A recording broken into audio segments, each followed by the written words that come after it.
মাস সপ্তাহের অপেক্ষা শেষ, আর মাত্র দুদিন পরেই মাঠে গড়াচ্ছে বিপিএল এর 12তম আসর।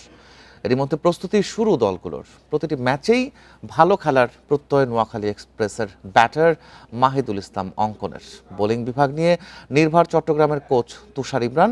শিরোপায় চোখ রাখছে সিলেট, জানান পেসার এবাদত হোসেন। বিপিএল শুরুর আগে ঢাকায় শেষ দিনের অনুশীলন নোয়াখালী এক্সপ্রেসের।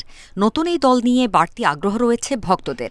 হাসান, সৌম্য, অঙ্কনের মতো টাইগার তারকাদের সমন্বয়ে গড়া দল নিয়ে চমক দেখানোর অপেক্ষা নোয়াখালীর।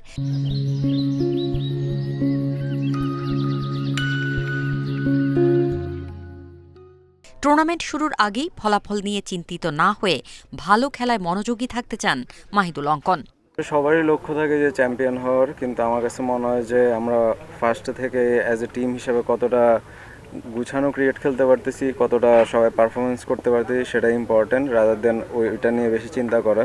এদিকে ম্যাচ ভেন্যু সিলেটে স্বাগতিকরা ছাড়াও অনুশীলন করেছে চট্টগ্রাম রয়্যালস।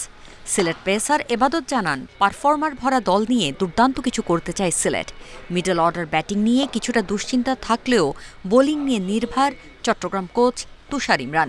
লোকাল এবং ফরেনার মিলে খুব ভালো একটা টিম, এবং কম্বিনেশনটা এমন যে দেখেন সিনিয়র এবং জুনিয়র মিলে সব একটা ওয়েল কম্বিনেশন আমাদের আছে টিমের, এবং ফরেন কালেকশন সহ।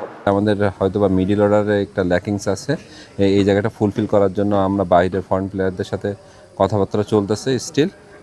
হোপফুলি হয়তোবা তারা কালকে আমাদের মনে হয় যে চলে আসতে পারবে, কাল পরশুর ভিতরে টিমের সাথে জয়েন করবে। ২৬ ডিসেম্বর উদ্বোধনী দিনেই মাঠে নামবে সিলেট, প্রতিপক্ষ রাজশাহী ওয়ারিয়ার্স। নোয়াখালী এক্সপ্রেস মুখোমুখি হবে চট্টগ্রাম রয়্যালসের।